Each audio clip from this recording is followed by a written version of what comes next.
হ্যাঁ, বলেন না।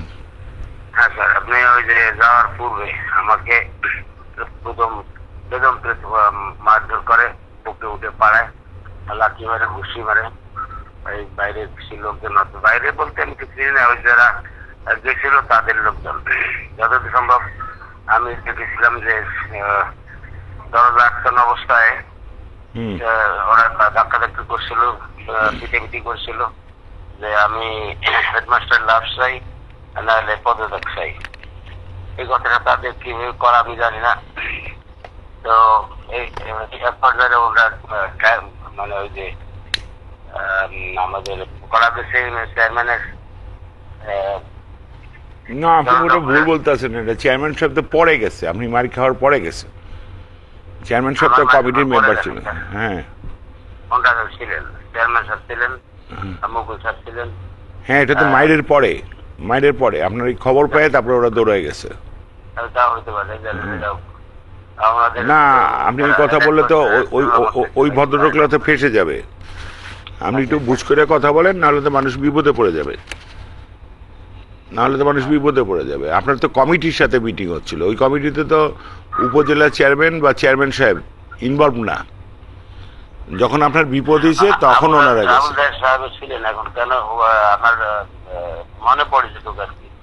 হ্যাঁ, না, ওরা তো ওই বিচারে যাওয়ার কথা না। ওরা যদি এই বিচারে ডাকতো তাহলে তো এই ঘটনাই ঘটতো না। যদি আগের থেকে বিচারে যাইতো তারা যখন আপনার খবর পাইছে তখন তারা গেছে। তারপরে পুলিশ গেছে, পুলিশ আগে গেছে, গিয়ে তো আপনাকে উদ্ধার করছে ওখান থেকে। না না, পুলিশ তো প্রায় 100-র মতো পুলিশ ছিল ওখানে। হ্যাঁ, তা আপনার তো এই ঘটনা ঘটবে এটা কি কেউ চিন্তা করছিল কোনোদিন? যে এরকম একটা ঘটনা ঘটবে এটা তো কেউ কোনোদিন চিন্তা করে নেই। না, আমিও বুঝতে পারি না, আমাকে কেউ জানাও না বা জানি না। সভাপতি সাহেব জানছে কিনা। আচ্ছা, এখন তো একটা তদন্ত কমিটি হয়েছে, তদন্ত কমিটি দেখছে। তদন্ত কমিটি আমিও একটা বানায় দিয়ে আসছিলাম, তাই না? আমি কিন্তু সেদিন বলছি যে এই কমিটি থাকবে না, ইউনো দায়িত্ব নেই। কিন্তু আইনগতভাবে তো এটা হয় না, এটা একটা বোর্ডের অনুমোদন লাগে। তা আমি তো কমিটির সাথে তো আবার কোনো সম্পর্ক নেই। কারণ কমিটি যে দেওয়াল বাড়িয়ে দিয়ে দিয়েছিলাম সেখান থেকে গন্ডগোল করছে, যেটা আপনার স্টেটমেন্ট আপনি বলছেন। তারপর আমি পুকুরটা ভরতে মানা করছিলাম, পুকুরটাকে ভরে ফেলেছে। তো কমিটির সাথে তো কখনোই আমার সুসম্পর্ক নাই। আর আপনি সেই তো এটা তো আমি একলা বলি নাই, এলাকার জনগণ নিয়ে বলছে। বানাবো এই জন্য আমি একটু সাইডে ভর্তি, আমাকে সাইডে বলি সুইমিং পুল বানান, আমি পুরো সুইমিং পুল বানাই দেন, এটা তো ভালো। আর কোন জলাশয়ে ভর্তি করতে হলে তো সরকারের একটা, হেডমাস্টার সাহেব, আবার ওইখানে যদি একটা পুকুর ভরতে হয়, জলাশয়ে ভরতে হয়, তাহলে তো সরকারের একটা অনুমোদন লাগে। জলাশয়ে তো ভরা যায় না ইচ্ছা করলে। এই কারণে আপনিও আমাকে জিনিসটা জানান নেই। আপনি আমাকে আমি জানতে চাইছিলাম, বলে না আপনি কিছু করবেন না, আমি করতেছি, আমি ম্যানেজ করে নেব। না ভাই, আপনি তো কোনো কমিটির আন্ডারে চাকরি করেন না। আপনি তো কোনো কমিটিতে কালকেও বদলে যেতে পারে, যে কোনো মুহূর্তে বদলে। আপনি তো বদলাবেন না। এই অপরাধটাকে ক্ষমতার অপব্যবহার বলা হয়। এটাকে ক্ষমতার অপব্যবহার বলা হয়। কারণ আপনি তো মিটিংয়ে উপস্থিত ছিলেন, স্কুলের রক্ষক ভক্ষক তো আপনি। এই জন্য এলাকার লোকজন একটু ক্ষিপ্ত হয়েছে আপনার উপরে, এটাও একটা কারণ। আরেকটা কারণ দেখেছে আপনি আরেকটা কারণ বলি আমি, তিনটা কারণ। আরেকটা কারণ হচ্ছে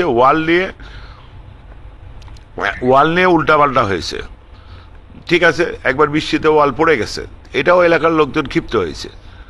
তারপরে আপনি ছাত্রকে মারছেন, জোরে মারছেন না, করে মারছেন, আপনি মারছেন। তারপরে আপনি ব্রেন স্ট্রোকের মানুষ, মাঝে মাঝে আপনি উল্টাপাল্টা কথা বলেন, আপনি মাথা ঠিক রাখতে পারেন না। আপনার বাড়িতে একটা মেয়ে, সে অসুস্থ, তাকে বোধহয় আমার বড় ভাই আপনার ওই মেয়েটাকে চাকরি দিয়েছিল। আপনারও 3টা মেয়ে, আমারও 3টা মেয়ে। আমি যখন গিয়ে আপনার পুরো ঘটনা শুনলাম, তখন তো আপনাকে বাঁচানোর কোনো উপায় ছিল না। আপনি আমাকে বলছিলেন, স্যার আপনি আমাকে বাঁচান, এখান থেকে আপনি আমাকে উদ্ধার করে নিয়ে যান। যে কোনো উপায়ে আমাকে এখান থেকে উদ্ধার করেন স্যার। আপনার কথা অনুযায়ী আমি ওখানে ছিলাম 15 থেকে 18 মিনিট, কারণ আপনার শরীরের অবস্থা যা ছিল, আমি যেটা দেখছি অবস্থা, তাতে আপনার বেঁচে থাকবেন আমি এটা কল্পনাও করিনি আপনি বেঁচে থাকবেন। আর ওই মুহূর্তে যদি এই ঘটনা না ঘটতো, তাহলে আপনাকে ওখান থেকে কোনো অবস্থায় বের করা যেত না। আমি ওখান থেকে নিয়ে আমি খালি বলছি ওনাকে জিজ্ঞেস করবে উনি কোনখানে চিকিৎসা নিতে যাবে। আমি তখন জানতাম না আপনার ওয়াইফ 300 শয্যা হসপিটালের নার্স, তাহলে আমি সরাসরি পাঠিয়ে দিতাম ওখানে। কিন্তু আপনি কি পাপ করছিলেন না আমি পাপ করছিলাম, আমি এখন তো নিজে বুঝতে পারতেছি না। আপনি পাপী না আমি পাপী? কে পাপী? আপনি না আমি? তাহলে আপনার পাপের বোঝা তো এখন আমার কাঁধে চলে আসছে। আপনার পাপের বোঝা তো আমার কাঁধে চলে আসছে দাদা। দাদা, আপনার পাপের যত বোঝা আছে না, সব আপনি আমার কাঁধে পাঠিয়ে দিচ্ছেন।